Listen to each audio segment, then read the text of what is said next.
Hey kids, it's the Randy Badger Show! Today kids, we're looking at mammal giving up densities. What's that? Well, I heard some guy called Brown did a study on it in the late 1980s. Let's go and find Dane. Okay. Hey Stripey, you excited for the experiment today? Yes, Dave. I'm very excited about today. Oh, hey Blank. Hey Dane, hey Stripey. Hi, Blanky. Me and Bluey were talking about the giving up densities experiment earlier today. Well, it's funny you should say that. That's the experiment we're doing today. So Dane, what is a GUD? Is it important? GUD, that's the giving up density. It's used to record the cost versus benefit of continuing foraging in the face of depleting resources. Oh. So, what's our hypothesis? The hypothesis is that we'll find a higher GUD in areas that are more open and more available for predators to hunt in.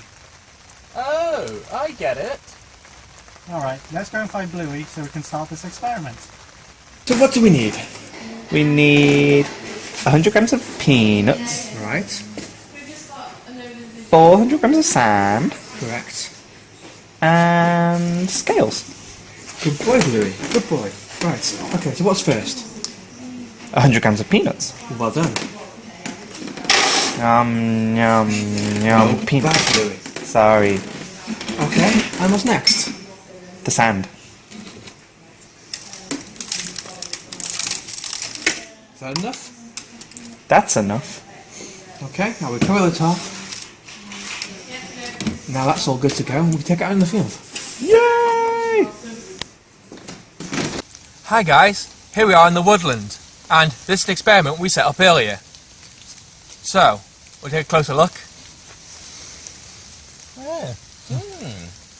So, this is one of the things we set up earlier in the lab. You remember that, guys? Yes.